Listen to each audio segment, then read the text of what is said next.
प्रिय छात्रों, आज स्टार्ट करते हैं हम लोग अपना प्रयोग नंबर 2, जिसमें हम लोग पढ़ेंगे the laws of combination of resistance in series and parallel. ठीक है, यानी हमको मीटर सेतु की सहायता से, मीटर ब्रिज की सहायता से प्रतिरोधों के श्रेणी क्रम तथा समांतर क्रम, ठीक है, इन दोनों कॉम्बिनेशंस के नियमों का सत्यापन करना होगा, उनके रूल्स को वेरीफाई करना होगा। ठीक है, तो सबसे पहले यहाँ पर हम लोग जानते हैं कि रेजिस्टेंस सीरीज में यानी श्रेणी क्रम में और पैरेलल कहें तो समांतर क्रम में किस तरीके से लगते हैं। और मीटर सेतु की बात की जाए तो पिछले वाले प्रयोग की तरह ही, जैसे आप इस चित्र से, इस डायग्राम से अच्छी तरह से समझ पा रहे हैं कि इसमें उसी प्रकार मीटर ब्रिज लिया जाएगा, प्रतिरोध बॉक्स, शंट द्वारा किया हुआ गैल्वेनोमीटर, श्रेणी क्रम में लगाए गए प्रतिरोध और समांतर क्रम में लगाए प्रतिरोध। ठीक है, और 1 मीटर लेंथ वाला मीटर सेतु, जिसकी सहायता से हम इस संयोजन के नियमों को वेरीफाई करेंगे।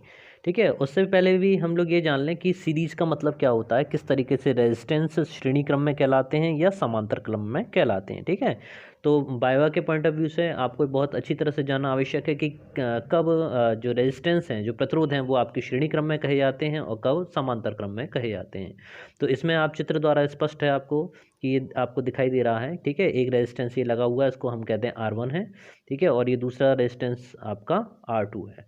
तो इन दोनों के श्रेणी क्रम में लगाने का तरीका यही है कि एक के दूसरे सिरे के साथ दूसरे का पहला सिरा अटैच हो। ठीक है, तो इस तरह से ये दोनों जो प्रतिरोध हैं आपके श्रेणी क्रम में हैं। समांतर क्रम को और देख लेते हैं। समांतर क्रम का ये है कि दोनों के एक सिरे एक साथ अटैच हों। ठीक है ना, ये इसके दोनों सिरे आप देख पा रहे हैं। ठीक है, ये दोनों सिरे एक साथ अटैच हैं और दूसरे सिरे एक साथ अटैच हैं, तो ये दोनों प्रतिरोध आपके पैरेलल कॉम्बिनेशन या समांतर क्रम में कहलाएंगे। अब अपना प्रयोग से स्टार्ट करते हैं। तो यहाँ से आप स्टार्ट करेंगे, दूसरे जहाँ प्रयोग फर्स्ट ख़त्म हुआ है उसके अगले वाले पेज पर आप लिखेंगे प्रयोग संख्या 2 यानी एक्सपेरिमेंट नंबर 2, और एक्सपेरिमेंट नंबर 2 लिखने के बाद में आप स्टार्ट करेंगे उसी तरह से। पहला हेडिंग डालेंगे उद्देश्य। ठीक है, जो आपके सामने है उद्देश्य लिखेंगे। उद्देश्य में आप लिखेंगे कि मीटर सेतु की सहायता से प्रतिरोधों की श्रेणी तथा समांतर क्रम यानी पार्श्व क्रम भी बोला जाता है कि संयोजन के नियमों का क्या करना है, सत्यापन करना है। आवश्यक उपकरण में मीटर सेतु चाहिए, धारामापी चाहिए, प्रतिरोध बॉक्स, प्लग कुंजी, अलिक्लांची शैल, 2 प्रायोगिक तार चाहिए तथा संबंधक तार चाहिए। ठीक है, कनेक्शन वायर्स आपको चाहिए होंगे। नंबर 3 पर उसी प्रकार से सिद्धांत प्रिंसिपल में, और प्रिंसिपल में आप सेम यही लिखेंगे श्रेणी क्रम पहले। नंबर 1 पर श्रेणी क्रम में जोड़े हुए प्रतिरोधों का तुल्य प्रतिरोध उन प्रतिरोधों के योग के बराबर होता है, जैसा भी आपको पिछले वाले उसमें समझाया था। ठीक है, तो जो अगर R1 R2 दोनों आपकी श्रेणी क्रम में लगे हुए हैं तो तुल्य प्रतिरोध R डैश का मान R1 प्लस R2 के इक्वल होगा। ठीक है, डायग्राम यही वाला बनाएंगे। ठीक है, इस डायग्राम को अच्छे से आप देख लीजिए और सिद्धांत के सामने, ठीक है, सिद्धांत के सामने जो खाली पेज है, ठीक है, उस पर आप इस तरह का diagram with the help of pencil से बनाएंगे और साफ सुथरा बनाएंगे। ठीक है, इसी के नीचे आप नंबर 2 पर जब आते हैं तो आप लिखेंगे समांतर क्रम। ठीक है, समांतर क्रम में जोड़े गए प्रतिरोधों का तुल्य प्रतिरोध का व्युत्क्रम चलता है उसमें, यानी जोड़ने का तरीका दोनों का अलग है। समांतर क्रम में जोड़ने का तरीका 1/r करके चलता है, तो 1/r इक्वल्स टू आप लिखते हैं 1/r1 प्लस 1/r2, और इस तरीके से यहाँ पर जो उसकी वैल्यू आएगी 1/r1 प्लस 1/r2 का एलसीएम लेंगे R1 R2, और वहाँ से जो वैल्यू आएगी उसको पलट के लिखते हैं R का मान R double dash equals to R1 into R2 अपन R1 प्लस R2। ठीक है, यहाँ पर जो कॉम्बिनेशन है इन पर आपको ध्यान रखना है कि किस प्रकार से ये वाली जो वैल्यू आपको लेके दिखानी है। ठीक है ना, यहाँ पर अगर इसको फोकस करें तो R1 R2 यहाँ पर ये आपके समांतर क्रम में है। ओके, ये आपके समांतर क्रम में लगे हुए हैं और उनको जोड़ने का तरीका इसी के अनुसार चलेगा। तो जहाँ ऊपर वाला डायग्राम 7.5 बनाएंगे उसके नीचे ही ये वाला डायग्राम आप 7.6 बना दीजिएगा। ठीक है, चलिए इसके बाद हम लोग आते हैं, अब इसमें और क्या क्या लिखना है उसको और देख लेते हैं। तो उसके बाद इस डायग्राम, तो ये दोनों ही डायग्राम 7.5 और 7.6 आप बनाएंगे सफ़ेद पेपर पर, यानी साइड में पेंसिल की सहायता से। उसके साइड में सिद्धांत में आप समांतर क्रम में आगे लिखेंगे कि 1/r डबल डैश, इस पूरे को लिख के दिखाएंगे कैसे R डैश का मान आया। उसके बाद लिखेंगे मीटर सेतु से R1 R2 का मान अलग अलग ज्ञात कर लेते हैं। इसके पश्चात उन दोनों प्रतिरोधों को श्रेणी क्रम में जोड़कर उनका तुल्य प्रतिरोध R डैश ज्ञात करेंगे। इन्हीं प्रतिरोधों को पुनः समांतर क्रम में लगाकर तुल्य प्रतिरोध R डबल डैश ज्ञात कर लिया जाता है। ठीक है। और इसमें जो प्रतिरोध ज्ञात करने के लिए सूत्र है वो अपना पुराना वाला ही सूत्र, यानी मीटर सेतु के द्वारा ज्ञात प्रतिरोध ज्ञात करने वाला सूत्र ही हम लोग प्रयोग करते हैं। S equals to R 100 minus L और अपॉन एल। ठीक है, इस सूत्र का हम लोग प्रयोग करेंगे, जहाँ पर आर जो है प्रतिरोध बॉक्स में से निकाला गया प्रतिरोध होगा और एल मीटर पैमाने पर उसी प्रकार अविक्षेप की स्थिति होगी जब गैलोमीटर में धारा का मान 0 होता है। ठीक है, तो अब स्टार्ट करते हैं, प्रेक्षण तालिका पे आते हैं। इसको करने का तरीका ठीक उसी प्रकार से है जैसे पिछले वाले मीटर ब्रिज द्वारा वाले प्रयोग में हम लोगों ने देखा था। ठीक है ना, बस यहाँ पर अंतर ये है कि यहाँ पर संगत प्रतिरोधों के लिए अलग अलग स्थितियों पर आपको अविक्षेप बिंदु प्राप्त करना होगा। जैसे जब आप पहले केवल एक तार R1 लगाते हैं उसके करस्पॉन्डिंग, ठीक है, प्रतिरोध बॉक्स में से यानी रेजिस्टेंस बॉक्स में से आप 4 ओम बाहर निकालेंगे और संतुलन की जो लंबाई मिलेगी वो 59.3 पर। ठीक है, आगे उसकी कैलकुलेशन दे रखी है, कैलकुलेट करके जो वैल्यू आई वो अज्ञात प्रतिरोध 2.745। फिर दूसरे प्रतिरोध को निकाल के देखा, 6 ओम लिया, इसी तरह से 8 ओम लिया, उसके करस्पॉन्डिंग जो संतुलन यानी अविक्षेप की स्थिति आई जब ये गैलोमीटर में जो सुई का जो स्केल था वो 0 पर हो। ठीक है, हम लोग देख चुके हैं, आप ज़्यादा नहीं समझना है। ठीक है, तो इसी तरह से 71.9 और 28.1 इस तरह से इनकी जो वैल्यूज़ हमने कैलकुलेट की हैं वो सब इतनी, और इन तीनों का अगर औसत निकाला जाए तो R1 इक्वल्स टू 2.91। ये कैलकुलेशन कैसे की गई है अभी तो आप जैसे इस प्रेक्षण तालिका को लिखेंगे, ठीक है, R1 R2 R डैश तथा R डबल डैश के लिए सारणी बिल्कुल एज इट इज़ ही बना लीजिएगा। आगे गणना में ये वैल्यूज़ हमने कैलकुलेट करके आपको दिखाई हैं। ठीक है, ये मान कैसे आए हैं वो मान हमने वहाँ पर कैलकुलेट करके आपको दिखाए हैं, तो बहुत अच्छा रहेगा आप इनको यहाँ पर नोट कर लें। इसी तरह से दूसरे तार के लिए सेकंड वाले तार के लिए जब R1 आप हटा देंगे, ठीक है, अब R2 लगाएंगे, 4, 6 और 8 के करस्पॉन्डिंग ये मान आपको प्राप्त होंगे। कैलकुलेशन के पश्चात आपको 3.42 वैल्यू प्राप्त होती है। अब थर्ड वाली रीडिंग में आप दोनों तारों को श्रेणी क्रम में लगाएंगे। ठीक है ना, दोनों तारों को जब श्रेणी क्रम में लगाएंगे तो उसके करस्पॉन्डिंग जो रीडिंग आपको प्राप्त हुई, इसी प्रकार जब आपने उनको समांतर क्रम में लगाया तो जो गिवन रीडिंग होगी वो इस प्रकार आपके पास आ जाएंगी। ठीक है ना, तो ये जो वैल्यू आई आपके पास R1 R2 दोनों तारों को श्रेणी क्रम में लगाने पर R डैश मिला, दोनों तारों को समांतर क्रम में लगाने पर R डबल डैश मिला। तो इस प्रकार ये मान आपको प्राप्त हुए। अब गणना में देख लेते हैं, गणना में क्या क्या चीज़ें आपको नोट करनी है। गणना में जैसे आपको स्पष्ट दिखाई दे रहा है कि प्रथम तार के लिए, पहला वाला तार का मतलब है कि जब आपने क्या किया था उसमें R1 लगाया था। ठीक है, R1 के करस्पॉन्डिंग जो रीडिंग आपको ली गई थी, ठीक है, तो R1 के करस्पॉन्डिंग जो प्रथम प्रेक्षण आपको पास आया था, ठीक है, 100 माइनस एल की वैल्यू 40.7 और जो एल की वैल्यू है 59.3। तो इसमें कुछ ज़्यादा खास नहीं है, वही जो वैल्यूज़ हैं आपको कैलकुलेट करके यहाँ पे दिखानी है। वो मान कैसे आए हैं प्रेक्षण तालिका में, उस मान को गणना के द्वारा हमने दिखाया है। इसी तरह से अगले वाले पर आते हैं, दूसरे वाले तार के लिए लेंगे तो दूसरे तार के लिए भी ठीक इसी प्रकार से प्रेक्षण दिए गए, वो मान कैसे कैसे प्राप्त हुए आपको इसमें शो किया गया है।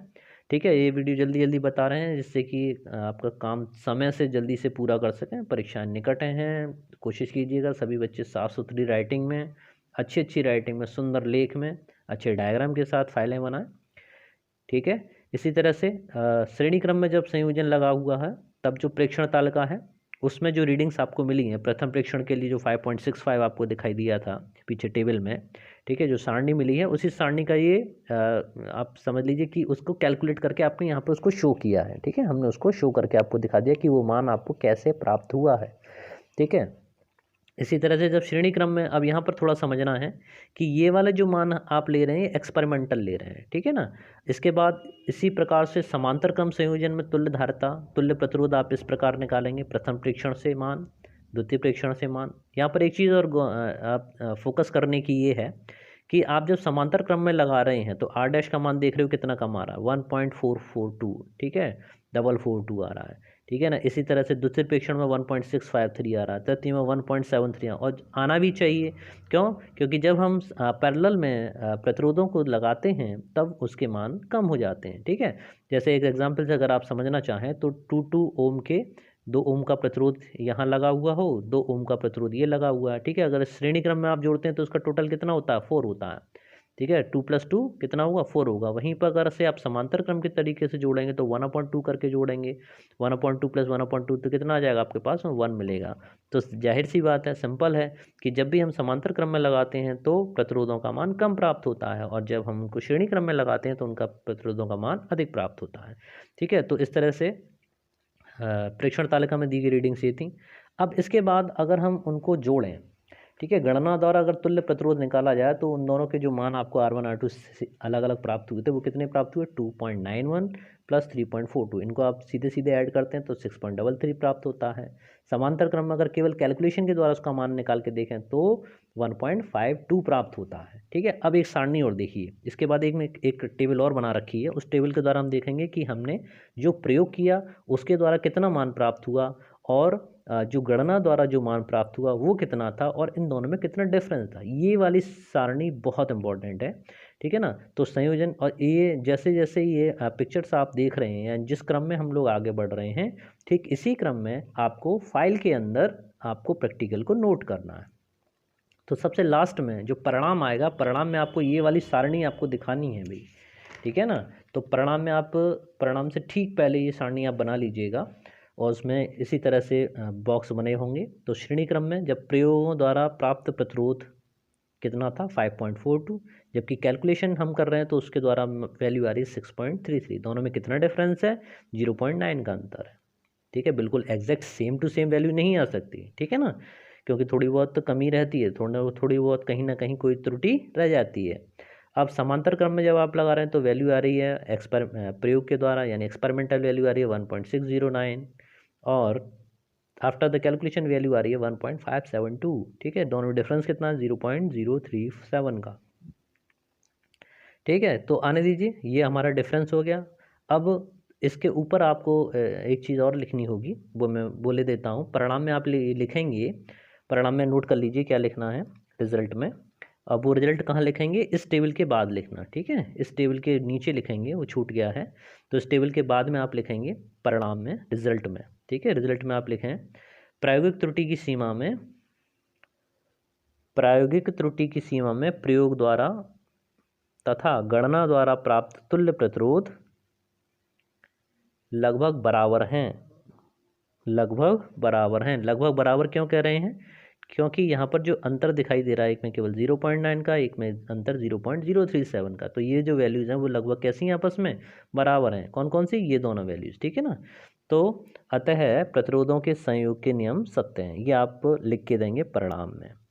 मैं एक बार फिर से बोले देता हूँ, जो परिणाम में आपको लिखना है, प्रायोगिक त्रुटि की सीमा में प्रयोग द्वारा तथा परिकलन लिख लो, परिकलन द्वारा प्राप्त तुल्य प्रतिरोध लगभग बराबर हैं, अतः प्रतिरोधों के संयोग के नियम सत्य हैं। ठीक है, ये आपने परिणाम में लिखा। इसके बाद में लास्ट में आपको लिखनी है सावधानियाँ। सावधानियाँ आपके सामने, वही सावधानियाँ मुख्य रूप से वही सब हैं जो मीटर सेतु वाले प्रयोग में हम लोग देख चुके हैं। सेल पूर्णतः आवेशित होना चाहिए, तार में अधिक देर तक धारा नहीं प्रवाहित करनी चाहिए, अन्यथा तार गर्म हो जाने पर उसका प्रतिरोध बदल जाएगा। ठीक है, संयुक्त तार के सिरे रेगमाल से साफ करके संबंधक पेचों से जोड़ने चाहिए तथा पेच कसे होने चाहिए। तीसरा, थर्ड पे आते हैं, सेल के साथ कुंजी का प्रयोग करना चाहिए जिससे अनावश्यक रूप से धारा प्रवाहित ना होती रहे। ओके, फोर्थ वन, धारा मापी के साथ शंट प्रयोग करना चाहिए, अविच्छेद स्थिति में शंट को हटा देना चाहिए। नंबर 5, प्रतिरोध बॉक्स में से इतने प्रतिरोध निकालने चाहिए इससे जो अवेक्षय बिंदु तार की 30 से लेकर 30 to 70 के बीच में प्राप्त हो जाए। विसर्पी यानी वही जॉकी को तार पर दबाकर नहीं खिसकाना चाहिए। तार का व्यास 2 लंबवत दिशा में मापना चाहिए। ठीक है ना, तो वैसे तो तार का व्यास नापने की हमें इसमें कोई खासा ज़रूरत नहीं है। ठीक है, तो आप 7वां पॉइंट को रहने दीजिए, 7वां पॉइंट ना लिखिएगा, क्योंकि ये विशिष्ट प्रतिरोध में काम आ जाएगा, तो यहाँ तक केवल 6 तक लिख लीजिएगा, 6 काफ़ी हैं। ठीक है, और इसमें जो वाइवा वॉइस है वो पहले वाला ही काम करेगा, ज़्यादा अलग नहीं है, क्योंकि इसमें केवल हमें प्रतिरोध प्राप्त करने थे और उनके संयोजक नियम का सत्यापन करना था। ठीक है, तो इस प्रकार हमारा ये श्रेणी क्रम संयोजन और समांतर क्रम संयोजन, ठीक है, दोनों ही एक्सपेरिमेंट आपके यहाँ पर कंप्लीट होते हैं। और इन दोनों प्रयोगों को आप अच्छे प्रकार से अच्छी राइटिंग में, साफ़ सुथरी राइटिंग में बहुत से अच्छे से सुंदर सुंदर चित्र बनाइएगा। जो चित्र ये सामने डायग्राम आपको दोनों बार मैं दिखा रहा हूँ, ठीक है, इन्हें ही आपको पेंसिल से बनाना है। ठीक है बेटा, तो बना लीजिए। Thank you very much. और बच्चों में बता दीजिए सभी लोगों को, रीडिंग्स आपकी सही होनी चाहिए, करेक्ट होनी चाहिए, कोई गड़बड़ ना हो। ओके, जय हिंद, जय Bharat, thank you very much.